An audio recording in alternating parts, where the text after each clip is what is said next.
না, এই ব্যাপারে আমি বলতে চাই যে তৃণমূলের নেতা বা কর্মী যারা আন্দোলনটা করেছে তারা অ্যাকচুয়ালি কার ফাঁসি চাইছে?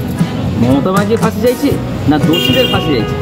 আমরা গোটা ভারতবর্ষে এবং কি গোটা পশ্চিমবঙ্গ জুড়ে যে আমরা স্লোগানটা তুলেছি যে আমরা যারা দোষী, যারা এই কাজের সাথে যুক্ত, তাদের অবিলম্বে অ্যারেস্ট করা হোক এবং তাদের ফাঁসি দেওয়া হোক, এই দাবিটা আমরা তুলেছি।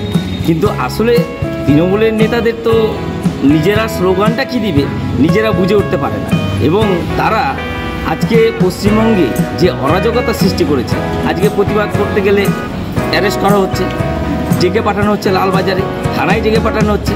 এ কোন রাজ্যে আমরা বসবাস করছি?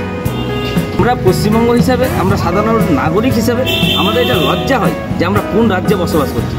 আরজিকর কাণ্ড ঘটনা নিয়ে একটা ধর্ণা মঞ্চ দেওয়া হয়েছিল তৃণমূলের তরফে, আর সেখানে সেই থেকেই স্লোগান তুলতে দেখা গেল। আর যে একটা ভিডিও ভাইরাল হয়েছে, সেই স্লোগান তুলতে দেখা গেল যে মমতা ব্যানার্জির ফাঁসি চাই, ফাঁসি চাই।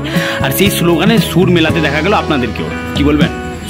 অ্যাকচুয়ালি আমাদের ধর্ণা মঞ্চের শেষ স্লোগান ওটা, আমরা স্লোগান দিয়ে বক্তব্যটা মানে আমাদের ধর্ণা মঞ্চটা শেষ করছিলাম। তো ও বলতে সেটা চাইনি, ও বলতে চেয়েছিল মমতা ব্যানার্জি দোষীদের ফাঁসি চাই। স্লিপ অফ টাং মিস্টেকে ও বলেছে মমতা ব্যানার্জির ফাঁসি চাই। তো এটা আমি মনে করি ও স্লিপ অফ টাং। আমরা সেই আন্দোলনে আমরা সবাই ছিলাম এবং আমরা দোষীদের ফাঁসি চেয়ে আমাদের ধর্ণা মঞ্চে ছিল, বাস কিছু না। কমরুদ্দিন হচ্ছে আমাদের তৃণমূল কংগ্রেস একনিষ্ঠ কর্মী, আমাদের মন্ত্রী সাহেবের সাথে থাকে এবং জেলা তৃণমূল কংগ্রেসের অন্যতম সম্পাদক। তবে সঠিক জানা নাই, আমি শুনেছি স্লিপ অফ টাং হয়ে গেছিল। তবে আগামী দিনে ওকে বলা হয়েছে যে ভুলগুলো যেন না হয়, সঠিকভাবে স্লোগানটা দেওয়া হয়। জিয়াউর রহমান, সভাপতি, হরিশ্চন্দ্রপুর ব্লক 1 তৃণমূল কংগ্রেস।